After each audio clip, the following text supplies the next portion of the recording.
నమస్తే మేడం. నమస్తే. కూటమి ఏర్పడి దాదాపు సంవత్సరం దగ్గరలో పడ్డాం. ఎలా అనిపిస్తుంది మేడం కూటమి ప్రభుత్వం నిర్ణయాలు, పరిపాలన ఎలా ఉంది? ఆయన పరిపాలనకే కానీ చంద్రబాబు నాయుడు గారి నిర్ణయాలకే కానీ తిరుగులేదు. ఎదురు చెప్పేవాళ్ళు కూడా ఎవరు లేరు. ఎందుకని అంటే అతనేమి నిన్న మొన్న వచ్చినటువంటి ఫ్యాన్ కాదు కదా ఇంట్లో ఉండడానికి. సైకిల్ ఊరు మొత్తం తిరిగిద్ది.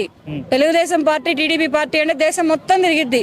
ఆయన గురించి మన ఇండియా కంట్రీలో తెలియని రాష్ట్రం లేదు. మన ఇండియన్ వరకు తెలియని ముఖ్యమంత్రి లేడు, తెలియని డిప్యూటీ సీఎం లేరు.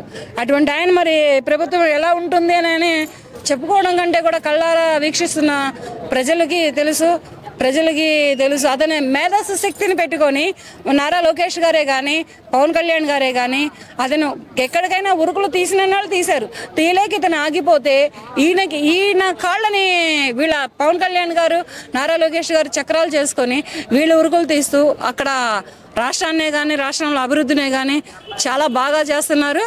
ఇక డెవలప్ అవ్వాలి అంటే ఆంధ్రప్రదేశ్ రాష్ట్రం చంద్రబాబు నాయుడు గారు చేయటమే అవుతుంది. చంద్రబాబు నాయుడు గారు ఒక్కరి వల్లే అవుతుంది ఆ రాష్ట్రం డెవలప్మెంట్. ఇంతకు ముందు వచ్చినటువంటి ప్రభుత్వం చేయలేదు. మళ్ళీ రాబోయే కాలంలో మళ్ళీ ఎలక్షన్లలో ఒకవేళ వీళ్ళే ఈ కూటమి ప్రభుత్వం వచ్చిందంటే ఇంకక్కడ తిరుగు లేదు. ఎందుకంటే ఒక తెలంగాణ రాష్ట్రాన్ని మించిపోవచ్చు, ఒక మహారాష్ట్ర రాష్ట్రాన్ని మించిపోవచ్చు, ఒక కర్ణాటక రాష్ట్రాన్ని మించిపోవచ్చు, మరి ఒక ఏ రాష్ట్రాన్నైనా కానీ మించినటువంటి పరిపాలనే కానీ, మించినటువంటి సదుపాయాలే కానీ, మించినటువంటి అవకాశాలే కానీ, పెట్టుబడులే కానీ, అభివృద్ధే కానీ, యువతకి ఉద్యోగాలే కానీ, బిజినెస్లే కానీ, ఏవైనా కానీ ఈసారి రాబోయే కాలంలో పెట్టుబడుల రాష్ట్రం ఏదమ్మా అంటే ఆంధ్రప్రదేశ్ రాష్ట్రంగా పేరుగాంచుతుంది. ఓకే, క్యాపిటల్ విషయంలో ఎలా ఉంది? వాళ్ళ స్టాండ్ ఎలా ఉంది? ఎలా ముందుకెళ్తున్నారు? మీరు ఏమనుకుంటున్నారు? దాని గురించి ఇంక చెప్పక్కర్లేదు. క్యాపిటల్ విషయంలో క్లారిటీగా ఉన్నారు. వాళ్ళు మైండ్ ప్లాన్ ఫస్టే పెట్టుకున్నారు. ఎందుకంటే వాళ్ళు 2019లోనే పెట్టుకున్నారు. దాన్ని ఈ 19 నుంచి వేరే ప్రభుత్వం రావడం కొంచెం అదంతా డిస్టర్బ్ అయిపోయింది. మళ్ళీ ఆ క్యాపిటల్ని మళ్ళీ వీళ్ళు వేస్తున్నారు. ట్రాక్ అయితే వేస్తున్నారు. ట్రాక్ మీద ట్రైన్ ఎట్టయినా నడుస్తుంది. ఓకే, మంగళగిరి, విజయవాడ, అమరావతి ఈ పెద్ద సిటీస్ అన్ని కలిపి మెగా సిటీగా అంటే ప్రపంచంలోనే పెద్ద మెగా సిటీగా ఏర్పాటు చేయడానికి ప్రయత్నాలు జరుగుతున్నాయి. దీన్ని ఎలా చూడాలి? జరుగుతున్నాయి కాదు, జరుగుతాయి, చేస్తున్నారు. ఆల్రెడీ అవి అభివృద్ధి చేయడం స్టార్ట్ చేశారు వాళ్ళు.